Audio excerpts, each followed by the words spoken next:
Welcome to the Odontojam Podcast, conversations about everyday dentistry for the general dentist. I'm your host, Dr. Jesse Liang, and it's great to have you tuning in. I hope you enjoy the show. Well, welcome everyone to our very first episode of the Odontojam Podcast. Today we have a very good friend and mentor of mine, Dr. Andrew Chio. Andrew plays a very active role in the dental CPD scene, having run multiple courses over the years, both here in Australia and in Asia. He has lectured with and taught alongside the likes of Dr. Pascal Marnier, Jason Smithson, and Mauro Fradiani. Andrew has publications in peer-reviewed dental journals and has recently started the Dental X Group with his colleague and friend, Dr. Anthony Mack. Andrew has a real passion for teaching, mentoring, and giving back to the dental community. And with such a wealth of knowledge, I'm really excited to have you on the podcast. Andrew, thank you for joining. Thanks a lot, mate. I'm so glad you've decided to come on and take time away from the family just to come and have a chat with us here. It's really, really nice of you. We are, after all, in lockdown. Yeah, that's true. Well, how are you going with all things regarding lockdown? It is an interesting time. I mean, the interesting times that we live in. I guess that in many ways, I'm very lucky to have basically some years of being in my own practice and having some savings behind me. But I understand that basically at this time, it's tough for many people. And I do know many of my colleagues who are, again, as I said, who are perhaps started their practice much later than I did, who are perhaps struggling a little bit. And I think that basically now's the time for all of us to pull together and to help each other out whenever we can. Yeah. Because this is a once-in-a-lifetime situation that, no one could have foreseen or foretold. Yeah. So, yeah. Yeah, definitely a challenging time for everyone. Exactly. Yeah. Absolutely. Well, Andrew, I'm sure a lot of people listening have come into contact with you before and met you before, either as a clinical educator or at a CPD course. But for those who don't know you, do you mind just giving us a little bit of an intro to the background of your journey into dentistry and how you got where you are today? Yeah. Look, time passes very quickly. I've actually, much to my surprise, I graduated in 1995, which brings it up to close to quarter of a century since we graduated. Yeah. When in many ways, basically, university seemed like only yesterday. Yes. And in other ways, it seems that basically I've been doing or working in this field for as long as I can remember. But again, I've been very, very lucky to be in this profession for the past 25 years. And I guess that basically that's where I started, from Melbourne University in 1995. Yep. And upon graduating, I was lucky enough to get an intern program where, of all places, I was posted in Bendigo. Yep. And going back to La Trobe University to teach was in many ways a little bit nostalgic, and they brought back a lot of memories of my first position as a dentist. Yeah. Yes. So that was in the public system in Bendigo. Yeah, that was right? In the public system, which I stayed on for about a year. Okay. Yeah. Before moving on to private practice back in Melbourne. I didn't stay too long though, because an opportunity arose in, I think, my second year in 1996, which gave me the opportunity to work overseas in Nepal. Okay. You need to understand that basically at that time, one of the rite of passages, I guess, for many dentists was to work in the UK. You'll graduate, you'll go to the UK, locate yourself there, find a job, and at the same time travel around the whole of Europe. I was lucky enough that basically to have an opportunity to work in a country that held more appeal to me. Yes. From my end, the thought of working in the Himalayan mountains and seeing basically a culture that was quite different from what I was used to had more attraction than going perhaps to the UK. I was lucky enough to have that opportunity to do so, and that's what I did. And I spent, if I'm not 2.5 years working in Nepal. Yep. Or finally completing my role there and coming back to Melbourne. Yeah. And then when you returned to Melbourne, is that when you started in private practice? Yes. So literally starting again in private practice. And there was a time that I was starting again, literally, because coming back from Nepal gave me a lot of highs and a lot of lows as well. The highest high and the lowest low in dentistry all came in that same period of time. Okay. Wow. And I don't think that basically there are many dentists who could say that basically they saved lives, literally saved lives by draining dental infection. But at the same time, I think that basically not many dentists would have, I guess basically I'm unlucky enough to say that basically that I have patients who died under my care. Mainly all stemming from dental infections. Oh, wow. So, Nepal really opened my eyes in many ways in that basically I've never felt I was trained enough to do what was necessary. Yes. And as a fairly new graduate, I never felt that I was always good enough to give to the people that I was treating. Yeah. And I guess that basically that feeling carried me through the rest of my career, in that basically I always wanted to be the best that I could be. Yes. And not fall into the situation where I felt that I was not good enough to make a difference. Yeah. Yeah. So that 2.5 years formed, I guess, basically a basis of how I approached my work and all my, I guess, basic motivations of being the best that I can be for the patients that I do treat in many ways stemmed from that period in Nepal. Yeah. Yeah. Well, and what do you think, like now that you're in private practice and your own practice, do you still have, was there a major lesson you learned from the time working in Nepal that you still feel is helping you get along today?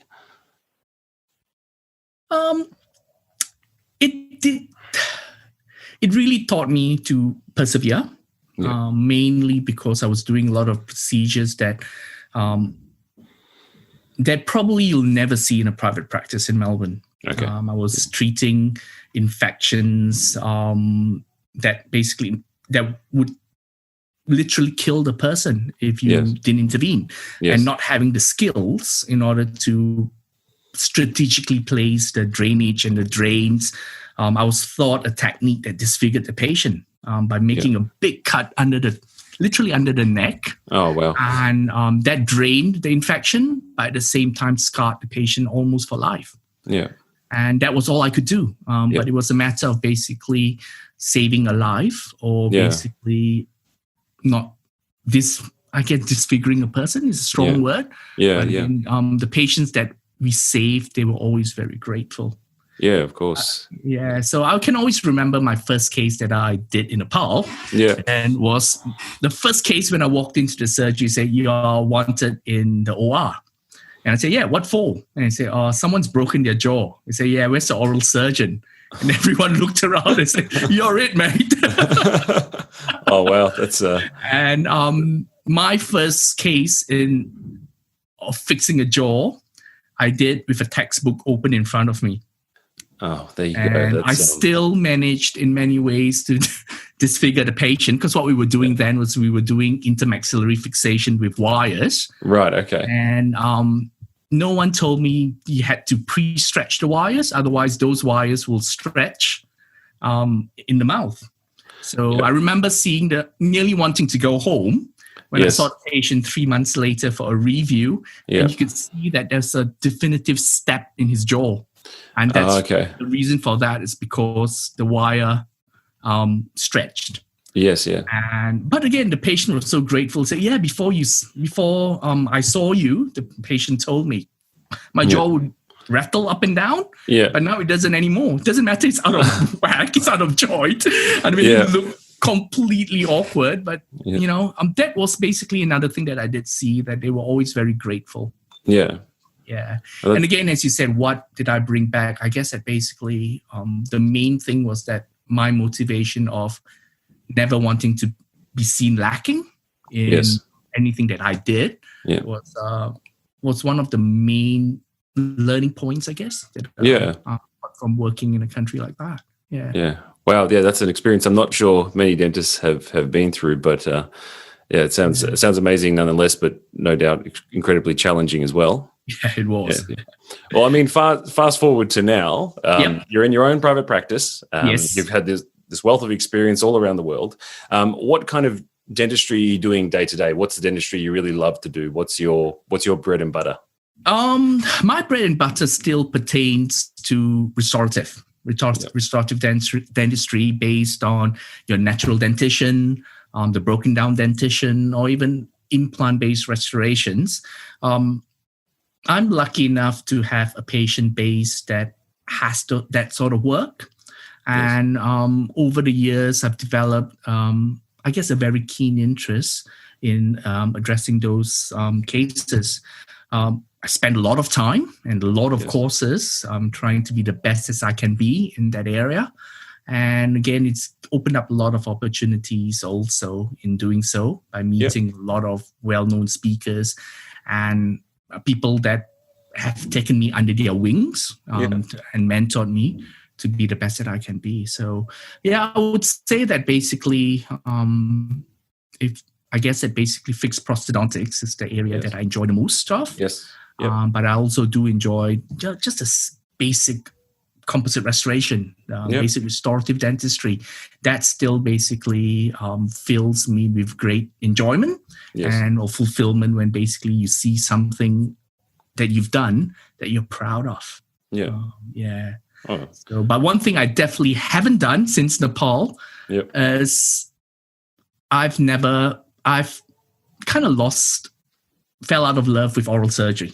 Okay. I guess basically you would know that in university, whenever anyone needed help in extractions, I would direct everyone else to someone else, the other demonstrator who would do it. And it all stemmed because basically I found oral surgery in the end to be, I guess, not as predictable. I couldn't control who would get an infection after a wisdom tooth extraction, for example, who would get a swelling.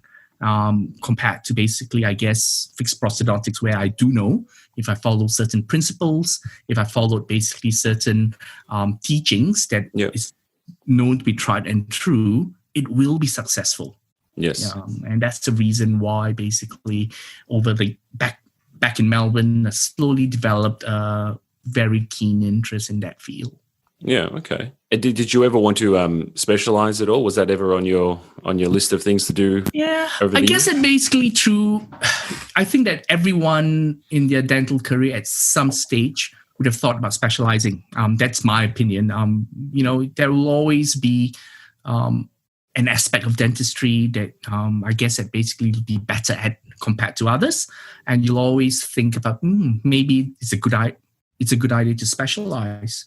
Yes. And I did. Immediately after Nepal, I did consider specializing in oral surgery. Okay. Oh, that's an oral maxilla, because I thought that basically that is the skill that was required the most back in countries like Nepal. Yeah. And initially, it was always my aim to move to eventually go back. But again, as I said, the way life led me, I started working in a practice that did quite a lot of rehabilitative work, and that kind of guided me and changed my mind in many ways, that basically I enjoyed this much more than basically oral surgery. And so that was basically what initially changed my path, I guess, from wanting to specialize in oral surgery to basically deciding that I think that basically I'm content and happy being a general dentist. Yes. Seeing a wide range of people. And again, as I said, the interactions with patients were one of the main positives that kept me in general practice as well. Yeah, definitely. So, and I guess as a general practitioner, you're at the point now as well where you can choose what you want to focus on as well. Yes, I'm very lucky in that way. The way my practice is structured is that we are not a big practice. And basically myself and my associates all have our special area of interest. None of us are specialists, but again, we've all developed, I would like to think, high skills in certain areas of dentistry. Yes. And individually, we are good in certain areas, but collectively, we complement each other. Yeah, that's it. And that's always been the goal of my practice, because I'm not a great business person. In fact, basically, if anybody wanted business advice and how to run a dental practice, the last person you should speak to is me. Yeah.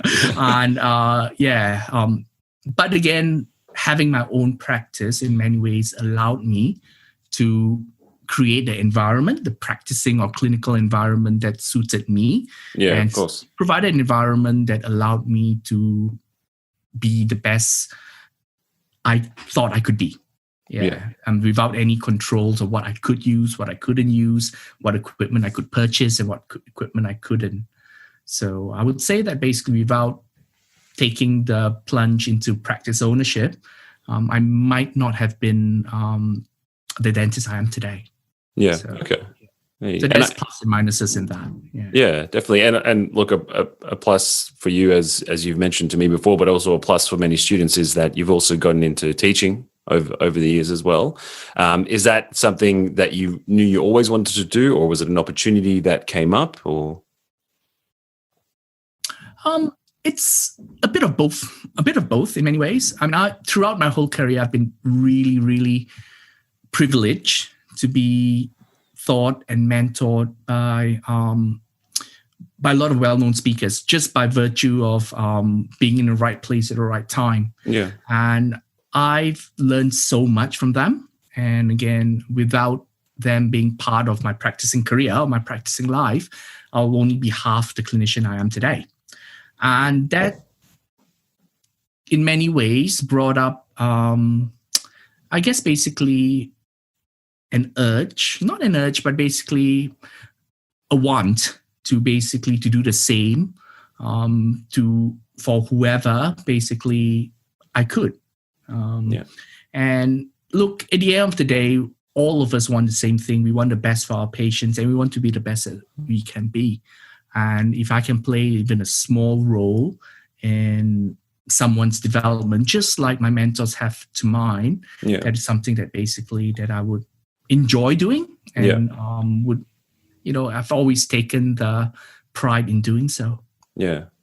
Oh, that's fantastic. I mean, I definitely could say on behalf of all the students that at La Trobe that you've mentored, we would definitely say the same about you. I still remember we were just doing, I think, a class 4 restoration in the Bendigo clinic, and we all of us caught on really early on to how passionate you were about teaching, because mid-procedure you asked us if you could get your laptop to teach us something. We're halfway in the preparation, and then you bring in but it made it for a really good learning environment, and definitely motivated a lot of us to kind of look much deeper into restorative and adhesive dentistry, which we'll be talking about today as well. But before we get stuck into adhesive dentistry and bonding, you've also started the Dental X Group with your colleague Dr. Anthony Mack, and you've recently started a program associated with that. Did you want to just talk a little bit about that? Look, Anthony has been a very good friend of mine for quite a while, and we do enjoy working together in projects and in a lot of basically our teaching endeavors. And in the past 3 to 4 years that we've been lecturing together or teaching together, we found that basically one of the biggest, void in continuing education today is basically a program that was modular, that covered all the basic skills necessary for a successful general practitioner to practice. Yes, true enough, you could find many programs, individual programs from university-based continuing education programs to basically a lot of private run programs. But again, the issue is that none of them really consolidated the overall skills necessary. Yes. And we decided to run this program, which, by the way, is almost 3 to 4 years in its making, to make sure that we had the absolutely right balance of basically your theory, of practical exercises, and as well as basically mentorship, to make sure that the program actually fulfills its aim of helping mainly young graduates to move up that ladder of experience in a much shorter period of time. It stemmed from that, and what started out as basically it'll be fun to do together has basically eventuated, and we are in many ways very, very humbled that even prior to launching the program, the program has been oversubscribed. Yes, yeah. There are still quite a lot of inquiries, and we're not quite sure what to do with the inquiries, in all honesty. And again, we are very humble that people will put their trust in us. Yes. But at the same time, basically, it's not a matter of just accepting everybody, because we do not want to dilute the program. Yeah, of course. And the mentorship structure that we've actually implemented into the program. Yeah. So the program is designed, and it covers all disciplines of general practice, from treatment planning to basically the simple composite restorations, right up to basically oral surgery, crown and bridge, contemporary preparation concepts, just to give everyone a head start, I guess. Okay. And from this program onwards, basically, we know that you'll actually see what skills you actually do need to be an all-rounded general practitioner. So we've had a lot of help as well. We've got great mentors involved in the program, like Dr. Leighton Fu, Dr. Sam Koh, who are all basically who lecture in their own right. And they've all agreed to participate in the program, mentoring the participants who have signed up. Yeah, and they're also very well-known professors like Professor Ian Meyer, and Professor Laurie Walsh, who will all be contributing to provide their input into the program. So, well, if anyone hasn't checked it out yet, check out the Dental X group on Facebook, because a lot of the lecturers that Andrew was just mentioning there have actually given presentations, short webinars on the Dental X group, and you've had 10 episodes so far. Season 1's done. I see season 2 is coming soon, which is exciting. Yeah, we have another very big name to kick off the second season. Excellent. And it's with Dr. Francesca Vilati, who is one of the pioneers in additive prosthodontics, using a technique she teaches called the 3-step technique. Okay. And she will kick off season 2, which will be next week. Excellent. Yeah, I'm not quite sure if our podcast is going to be on air before that, but it's definitely worth your while listening for someone who's that well known to even spend the time with us to present her ideas and her thoughts. Yeah, we've been very lucky in that way. Very, very lucky. I'm definitely looking forward to it. I'll be tuning into that. Yeah. Well, look, given we're talking about adhesive dentistry and bonding today, and given your background and everything leading you up to this point, and also your involvement in teaching both within university institutions but also in separate independent CPD organizations, what are the main gaps that general dentists, not just new graduates, but just general dentists in general, what are the gaps in their knowledge when it comes to adhesive dentistry at the moment? I'm going to say that basically it is quite... I'm going to start by saying adhesive dentistry works. Bonding to dentine works. And it has been shown to work for years. And while there has been a lot of generation changes in the adhesive itself, in many ways, the tried and true are still the older generation materials. The fourth generation Etch, a separate prime and separate bond, and the self-etch systems with a separate primer and a separate adhesive still remain in the year 2020. The gold standard. In my eyes, it's still the gold standard. However, that's not to say that basically a lot of developments are not happening in basically in the adhesives of today, especially I'm talking about the universal adhesives that have been shown to be working very, very well. They are more versatile and basically provides more options for today's clinicians without basically having to resort to stocking up multiple brands of adhesives. Yes. But again, at the end of the day, basically adhesive dentistry works. It's basically the clinician will just need to know and have a basic knowledge of how to use the adhesives. Yeah. And basically, because not all adhesives are created the same. Yeah. And having a sound knowledge of how to apply the adhesives and how to treat basically the tooth structure are all critical for the success of the adhesive restorations. Yeah. It might sound unusual now in the year 2020, but the use of rubber dam is still not common among many general practitioners. And yet the use of the rubber dam remains one of the cornerstones for successful adhesion. Yeah. So I guess that basically if you ask, is there gaps of knowledge? There could be. And a lot of times basically dentists don't do their own research. Yes. In order to what works and what doesn't work. And too many times we are swayed by advertising, saying and faster is not always better. And it's issues like this that basically that can cause adhesive failures. Okay. And that in turn will lead to issues and comments such as adhesive dentistry does not work. You need to definitely use a pin, for example. I think that basically I've let everyone know in university what I think about pins. And it's still a very common thought that you need pins to complement your adhesive procedures, which that's something that I don't quite subscribe to. Yeah. And is there one or a couple of main things that you see people getting wrong in the adhesive process? Or is it just not adhering to general principles? Or is it? I would say that rubber dam would be the biggest issue. Okay. A very, very big issue that I see quite frequently. Yeah.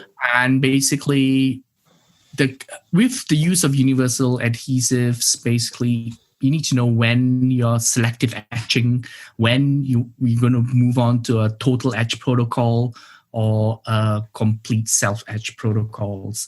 An understanding of that is necessary. Yeah. Because you're not going to get very good results, for example, if you don't etch your enamel and rely solely on adhesives in a self-etch mode if you're going to bond primarily to enamel. Yes. Okay. That might sound so basic. Yes. Yeah. But again, it is it's issues that occur more frequently than I would like to see. Yeah. Okay. Issues like basically pre-dispensing adhesives. Yes. There's many times you told us off for pre-dispensing that too early. So I haven't forgot that since then. That does not occur only in university settings. That occurs also in private practices. Yeah. Where basically the bond is pre-dispensed and it's allowed to sit for quite a long period of time before it's even be used. And with all the solvent evaporated, that adhesive in your Dappen dish is not the same adhesive coming up from the bottle. Yeah. So that's another area of I guess an area where it could lead to adhesive failures. Yeah. Okay. And some things like not following instructions. When certain instructions, if you're using a total etch protocol, etching the enamel for 15 seconds means etching the enamel for 15 seconds. Yes. Yeah. Not putting the etch in and then losing track of time and it's 60 seconds later. Yes. Issues like that, although sounding so basic, is a major hurdle that for a lot of practicing clinicians. And just on the etching protocol there, what do you? I know you normally etch the enamel 15 seconds, and then when you've explained it on certain occasions, you say the dentine for 10 seconds. That's right? So what about in the case where you've got quite sclerotic dentine? Do you alter your approach there in terms of the etching, or? Yes, absolutely. Sclerotic dentine is a very different animal from basically your normal dentine or even deep dentine. There's quite a lot of minerals in sclerotic dentine. Yes. And generally it requires a longer period of etching in order to basically to ensure adequate adhesion to that structure. Yeah. And I believe that Dr. Pascal Magnier, who was on the Dental X vidcast about a couple of weeks ago, did mention and spend quite a lot of time explaining that basically he would etch almost 20 seconds. Okay. On both the enamel and the dentine in order to basically to get adequate, to treat the substrate adequately to allow the primer and the subsequent adhesive to work well. Yeah. So yes, there are slight differences in the structure that will necessitate different sorts of treatments. And that is where basically a knowledge of what to do in different circumstances becomes very important. It comes down to basically, again, like what we started saying, for the clinician to know what to do and to educate themselves well enough to be able to address those situations. Yeah. Yeah, definitely. And when it comes to rinsing the etch, what's your protocol in terms of how long are you actually rinsing the etch for? I've heard some people, they just do it just as far as they can see that it looks clean, but then there's those that really do a very, very thorough rinse. What's your approach? I think that basically I rinse until basically there's absolutely no more etch that I can see. Yes. Okay. But you need to know that basically the rinsing is not as critical as basically your drying protocol. Okay. I think that basically we are lucky at this, not lucky that basically most of the adhesives we're using now are more flexible and has more tolerance compared to basically a lot of for example, the 5th generation bonding agents where you have a separate etch and prime and bond in a single bottle. Yes. They would say that you'll need your dentine moist. But no one ever came up with a good explanation of what is moist, what is wet, and what is too wet. Yeah. And we eventually developed a protocol for that. And basically, I think that the drying process is actually a little bit more important than the rinsing process. Yeah. And if you're using a total etch protocol, the way I still do things is that I would rinse. Yeah. I will get my assistant to run the high speed suction over the tooth, and I will dab it dry with a microbrush without using an air syringe. Yeah, okay. And that would provide adequately moist surface. Okay. But I'm also going to say in the same token that basically with the universal bonds nowadays, I'm moving more towards a selective etch protocol. Okay. When utilizing such materials, and it gives you basically a little bit more flexibility, and in terms of basically the adhesive process itself. Yeah. Okay. And how much difference are you finding between the bonding systems themselves? Like I know in your clinic you've got a huge array of the different bonding systems there, and I'm sure then you use the multiple different types on different occasions for different indications. Yes. Are you finding that there actually is quite a big difference using them for those different indications? It's going to be very hard to compare because most of my comparison is going back to the 3-step techniques, which is the etch, the separate prime and separate bond, mainly because I have a track record of what's been happening. I've been finding that basically a lot of my restorations using that protocol have worked very, very well. Okay, I'm going to say that most of my failures in my adhesive restorations from composites comes from failure of basically the restorative itself, and not so much the bonding or the adhesive interface. So I'm going to say that basically with the 3-step techniques, I've seen quite, I have the longest track record in terms of success because that has been my main mode of adhesion for many, many years. Having said that, basically, I've got a lot of bonded ceramic restorations that have been bonded in using basically a 5th generation bonding agent, such as OptiBond Solo Plus and Single Bond.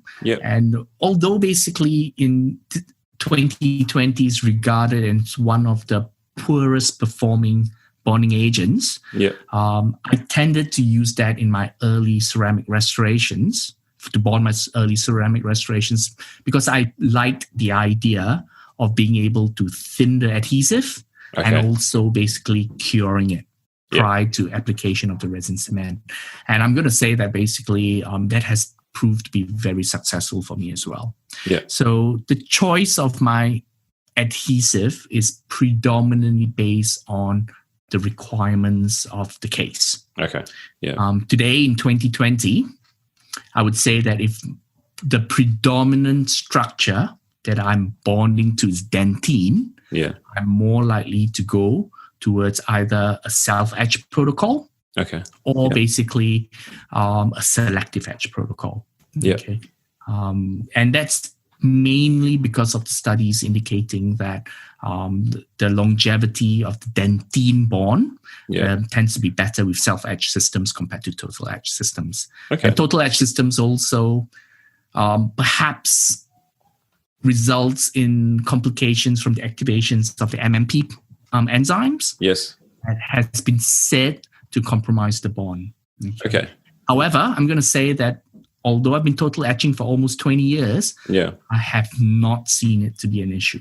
Okay, there you go. Yeah.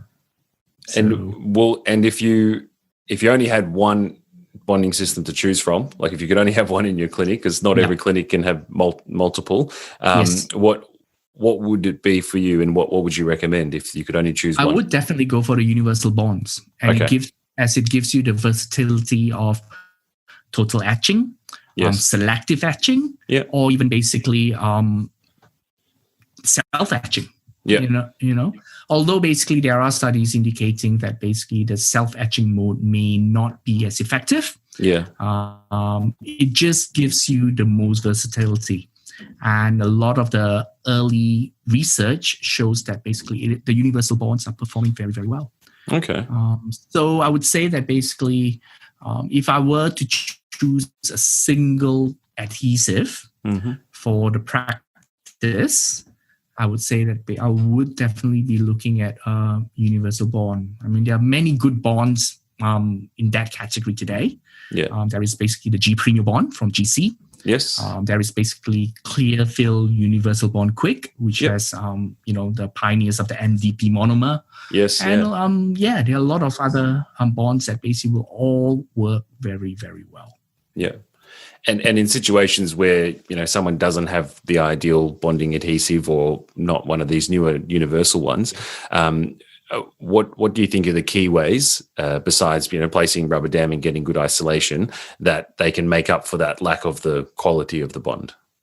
I think that basically one of it is basically to know the bond you're using and to use it as best as possible within the confines of the adhesives.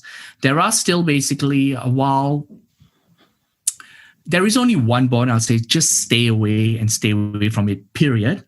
Those that, if I get my generations right, it'll be the all-in-one bottles. That is, I think it's the 7th generation. I lose count. Where basically the Etch, the prime, and the bond are all in one bottle, and is generally used in a self-etching protocol.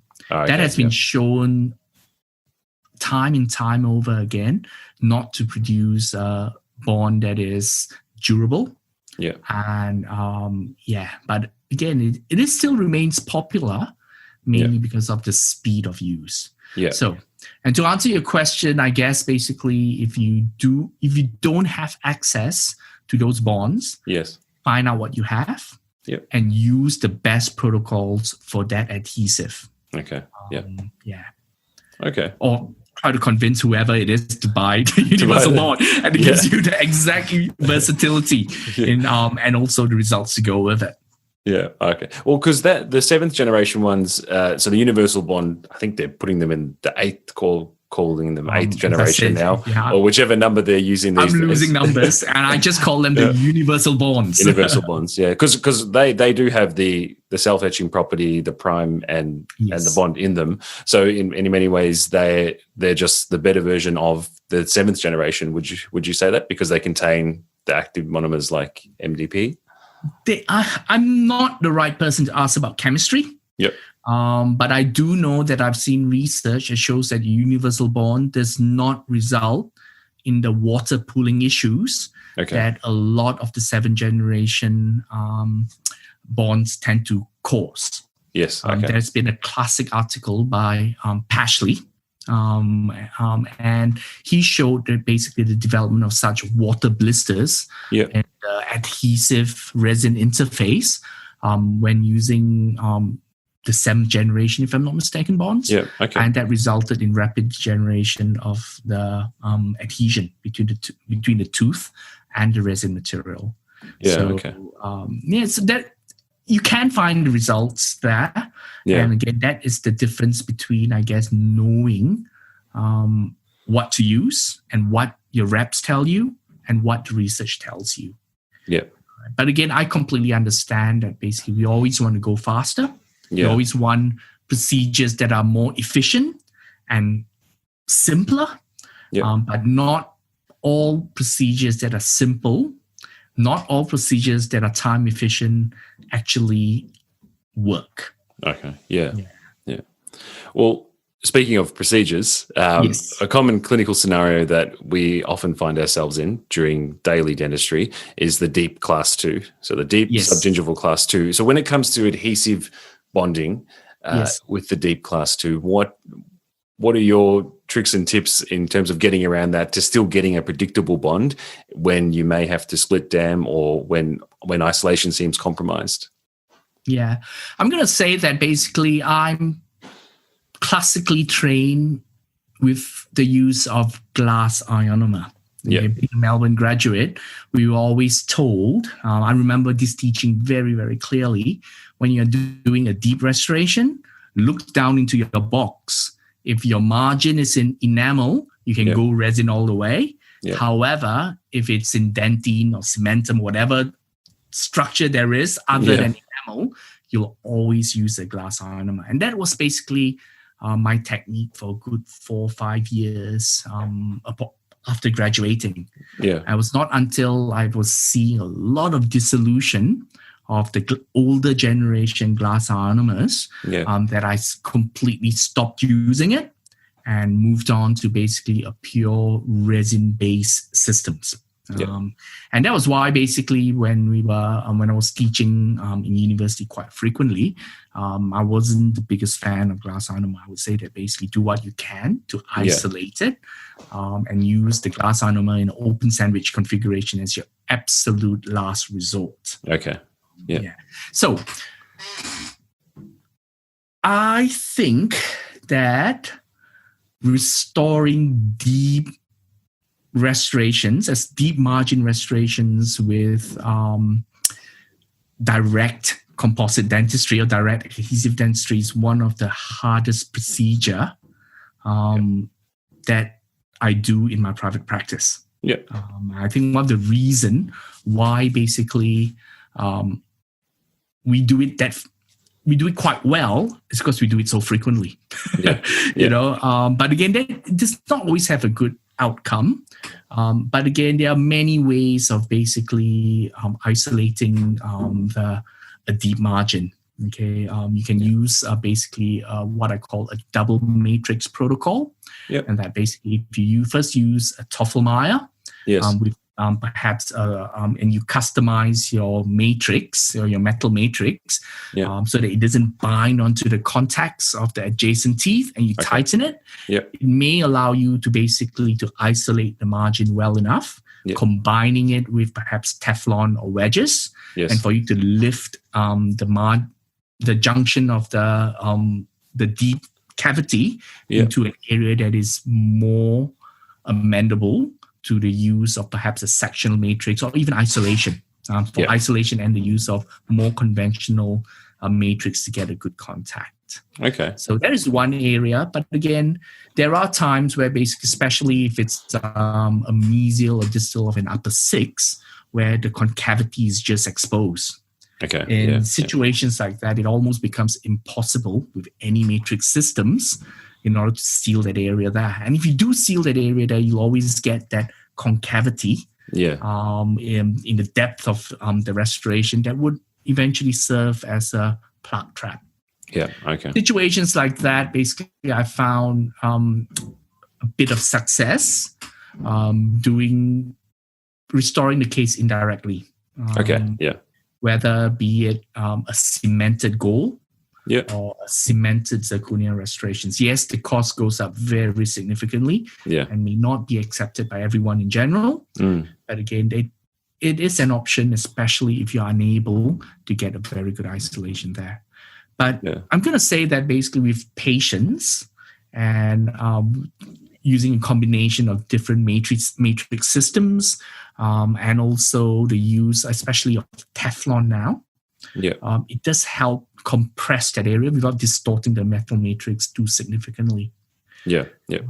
And you find you're generally, at least in most cases, able to get adequate isolation to do your bonding protocol. And I'm going to say that basically if you can't get an isolation, you're getting bleeding, saliva. I may go against the trend here, and some of my mentors may actually have heart palpitations when I see this. Yeah. But a badly done amalgam lasts much, much longer than a badly done resin-based restoration. Oh, there you go. So that remains an option as well. Should a cemented indirect pathway is not a viable option because of patient reasons. Yeah. Okay. Yeah. When would you say the last time you placed a really deep amalgam was? Earlier on in the year, I would probably say that I would do about 5 to 6 amalgams a year. Okay. Yeah. And a majority of them are on teeth which I believe, especially lower 8s. Okay. Or distal of 7s that have been damaged by a now extracted horizontally erupting 8. Okay. Those cases where there is just no good way of isolating it for adhesive direct restorations, would likely be an amalgam for me. If basically an indirect route is not an option for the patient. Yeah, but that's only really your last. That's your last resort, kind of. Exactly, and I still do have a lot of patients where the ideally a wisdom tooth should be removed because of its angulation or for whatever reason. But the patient's choice is for the tooth to be restored. And in situations like that, I would consider an amalgam where isolation is just not possible. Yeah. All right. I'm going to say I have another device that I found helped a lot, and that's the use of an isolite. Okay. Yes. An isolite system provides continuous suction and retraction while basically maintaining a relatively dry feel. I think that basically there was a well-known feature, even on the social media nowadays, called Michael Melker. Oh, yes. Who did basically a comparative, not a study, he didn't publish it if I'm not mistaken, but he did a comparative study that showed that the use of an isolite system achieved a level of humidity, intraoral humidity that was comparable to the use of a rubber dam.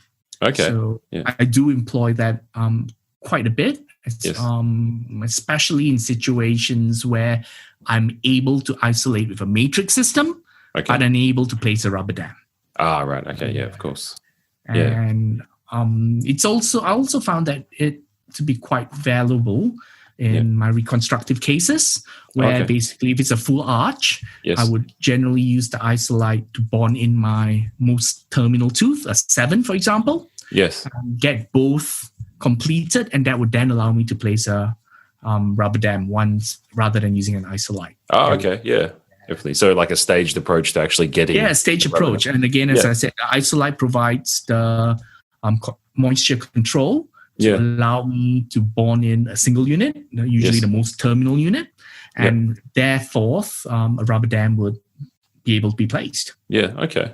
To isolate the rest of the arch. Yeah, definitely. And in these situations where you've got, often these really deep class 2 restorations are the long and difficult and stressful appointments, like you were mentioning before.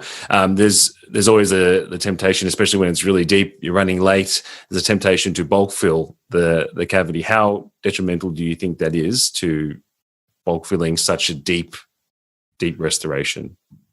There's so many factors that determines the success of a bulk filled material. Yeah. I'm going to say now there is ample studies. If you're just looking at the material itself, bulk filled composites work. Yeah. Right. But however, you just need to make sure a few things you have ready. Yes. And that is your light is giving out adequate amount of intensity to cure your bulk filled composite. Would I cure an increment of 6-7 millimeters? No, I won't. Yeah. I would still basically try to isolate it.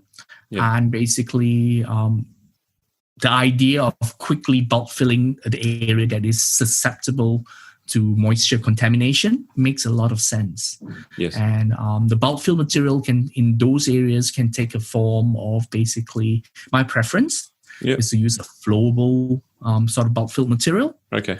That's radio opaque, and I know that basically Dentsply Sirona has one called SDR. Okay. That works quite well. It's got a self-leveling effect as well. And I'm going to say I have used that quite a few times. Okay. I would say that basically the use of a bulk fill paste composite in that area leaves more risk of entrapping voids. Okay.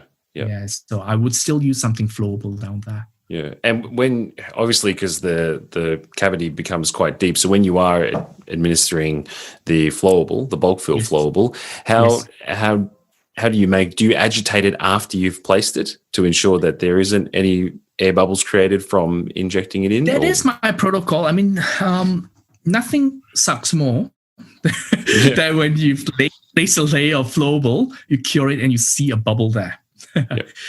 And or a void. And what my common protocol, placement protocol for all flowable material is literally to apply the material and to basically to agitate it with the tip of the applicator itself. Yep. And I will then follow it with a straight probe or pointed instrument to drag the composites to make sure that it coats the whole surface evenly. And that also basically, the agitation I find eliminates a lot of the bubbles and the voids that sometimes does develop within the cartridge of the flowable composite. So yes, I would definitely agitate it. Yeah. So you'll find that agitating it just allows just to make up for any minor void that there might be. Exactly. There. And again, I wouldn't, although it's a bulk fill material and I'm using a flowable, I tend to basically incrementally layer it. I would basically place a small amount so that I have some degree of control. I would basically agitate and literally move it to the areas where I want. And my assistant will cure it, not for the full 20 seconds, but because the layer is thin, it's just to ensure that it doesn't flow everywhere. And I'll continually adding it with each increment, receiving basically eventually receiving the full exposure of the light. Yep. So that is the way I work. Yes. And that basically the increments are placed multiple times. Okay, and cured not to its full duration for each increment, but each increment is thin enough that basically even the second, third curing is still basically curing the initial increment that we placed. If that makes sense. Yeah, no, that does. Andrew, just as we're finishing up, just really appreciate you taking the time to not at all. We could go have a chat. You know that. Talk shop for hours. What would be your advice to dentists starting out? Obviously, that you don't get taught everything in university, but what would probably a couple of key points that you would give to them who are just starting their journey in restorative dentistry and dentistry in general? Yeah, I guess basically what's worked well for me is what I hope that a lot of young graduates or young dentists will pursue, is that basically the learning starts the day you walk out of the four walls of your university. Yeah. Your education in university has given you a very sound foundation. But again, unfortunately, due to a lot of constraints, it's not always the most contemporary techniques. Yeah. I guess that basically my advice to anyone who are new is to learn as much as you can and to do as much as you can as well. Don't limit yourself to just basically saying that, I'm thinking of specializing or doing fixed pros in my first year out, and I'll only concentrate on that. My suggestion is that basically your interests can change with time. Yeah. And my suggestion is to learn as much as you can. We have nowadays there are so many good resources, both paid and free.